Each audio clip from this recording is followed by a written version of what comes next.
Hi guys, it's Tamara. Thank you so much for coming back to my channel.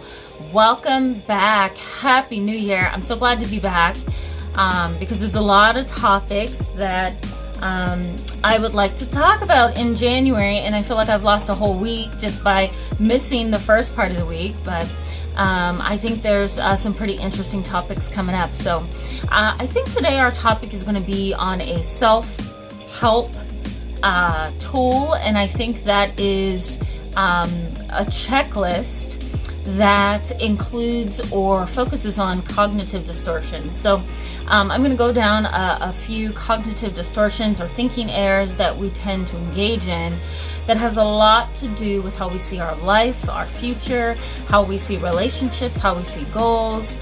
So I think that this could be a pretty useful video just to kind of start off our series, because we're going to have a couple of series coming up, and I'm excited to get started on those. I'm learning some new stuff too, so yeah, I think we're gonna enjoy 2020's YouTube channel. So thank you so much, guys, for coming back to my channel. For those of you who have been subscribed and participating, thank you so much. And for those who are new to my channel, I encourage you to just go ahead and hit the subscribe button so you can stick around with us and be a part of the channel and, you know, learn some new things and engage with a validating community. One of the things I love about this community is, you know, you guys ask questions even when I'm not posting videos. You send me emails when I'm not even on YouTube, and you communicate with each other, and I think that's awesome. It really is like a supportive community. So again, thank you for that, and I encourage you to subscribe. Let me just go ahead and focus on those benefits. The benefits for you in today's video is that we're going to talk about cognitive distortions. We're also going to focus on the impact of them and what they are and how they influence and impact us. All right, so let's just go ahead and jump in. You know, one of the things, this is a side note, one of the things I've noticed is when you haven't done YouTube for a while and you come back to do YouTube, you can really start to feel out of sync. So I'm getting my flow back, so just bear with me a little bit. I'm like a stranger to this because I haven't been on here for almost a month. So but let's just go ahead and jump into the conversation.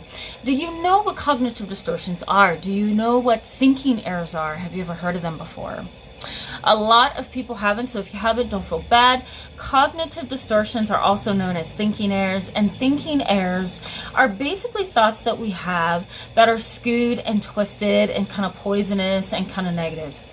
The skewed perception becomes a deep-seated core belief or a core value or a core part of who we are the more we begin to think in the distorted cognitive way.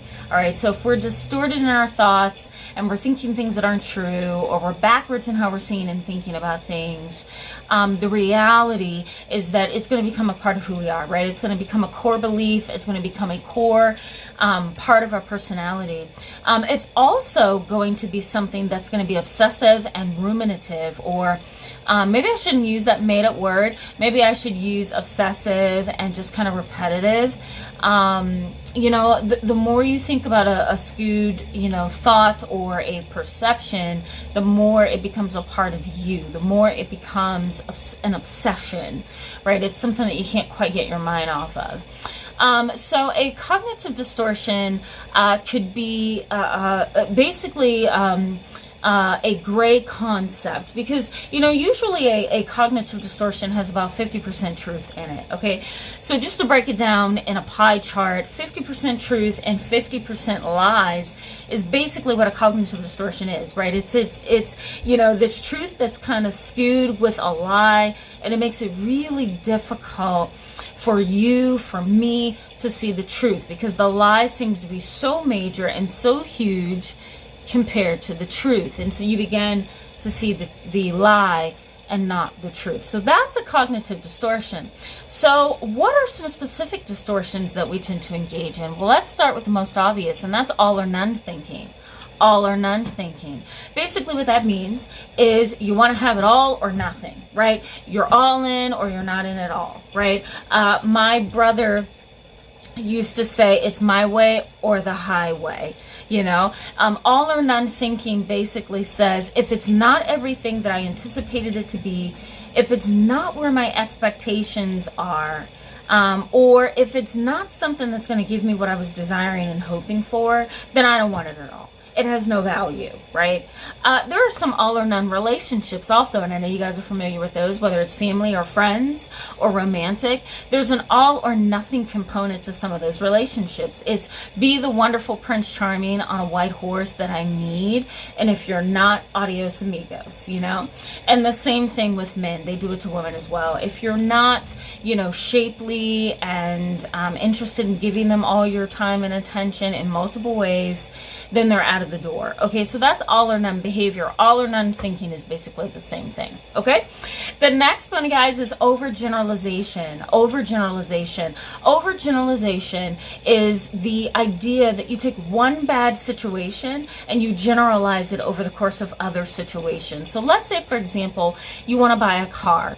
Your first car buying experience was awful, and one of the reasons why it was awful was because you could not afford what you thought you could afford, and you got put out of the dealership because you got upset when they ran your credit and declined you. They put you out of the dealership, the police came, and you had to get in your old car and leave. Okay, you walked away feeling humiliated, hurt, overwhelmed, angry. Well, you may take that one experience and generalize it into other experiences of buying a car. And so therefore you're going to avoid or try to minimize those places that are similar to the dealership, right? You want nothing to do with that thing that reminds you of the dealership. While you're generalizing and you're overgeneralizing, you're taking one bad situation and you're generalizing it onto another situation. All right? The next one is mind reading, and basically the idea behind mind reading, I almost forgot what it was called. The whole idea behind mind reading is that, you know, you look at a person and you basically say, hey, look, I think that I can read your mind. And you may stare at a person in a waiting area, you may stare at a person, you know, in public, in line, in the checkout line, wherever. You may stare at your family member and think that they are thinking about you, talking about you, creating jokes about you, or just minimizing and degrading you. And that is not the case, right? You're trying to be a mind reader. The person hasn't said anything, the person hasn't done anything. It's just your fear that they are doing something to you that's inappropriate, okay? The next is fortune telling. And so what that means is that you try to predict the future. You begin to predict the steps that are ahead. I'm not going to that birthday party because I know Marissa is going to call me a bunch of names. She's going to curse me out and get drunk, right? Or I'm not meeting with my ex-husband. He's just going to try to get back with me and I don't want to have anything to do with him. All right, so you're fortune telling. You're saying, I think I know what's going to happen, and because of that, I'm going to engage in behaviors that's going to limit me because I believe I can tell and foretell the future. All right, that's fortune telling. Mental filtering. Mental filtering is another cognitive distortion or another thinking error. And the whole idea behind mental filtering is that you begin to have a pretty balanced experience, right? So let's say you're bringing a child into the world, you're giving birth, and the whole experience is kind of painful, but then it's kind of beautiful, it's kind of happy, it's kind of angelic, and you just like filled with all these different good emotions and some fear and some uncertainty, but most of them are good emotions, right? Well, the situation is positive, but somehow you narrow your focus in on such a small area of that birthing experience that you filter out all other positive things, right? The whole day of labor may have been beautiful, and the family got together and they got close again, and they loved each other, and you know, the list goes on.